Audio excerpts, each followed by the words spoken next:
I was standing at the bus stop one day. I remember seeing a lot of people smoking and throwing cigarette butts on the floor, and I thought it was not very good.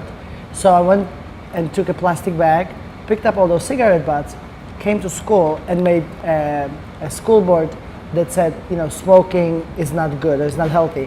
100 of these cigarette butts on the board. So it was very, very artistic. You know, it was very creative for the time and for my age. But the teachers did not appreciate that.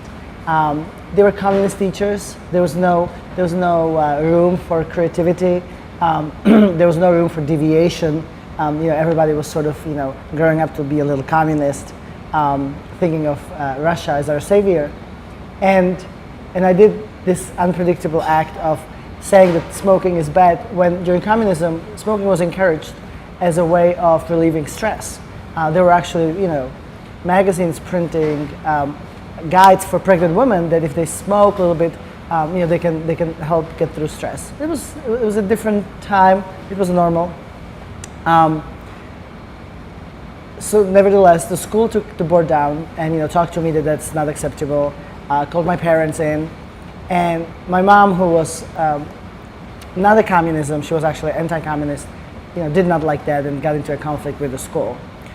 They did give me another chance, and they said, well, we took this down, do another board for next week, you know, we'll do something about like an influential person. And I think the hint was do something about our president. So I came home and my mom had participated in some of the anti-communist activities, which I didn't know back then.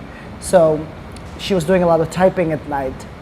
Later on in my life, I learned that she was retyping a newsletter called Samizdat, or you know, different reports that my aunt would bring, you know, little magazine, 3 pages, and my mom would reprint it 10 times, and then she would leave and distribute it and come back, and I was thinking, what a strange activity.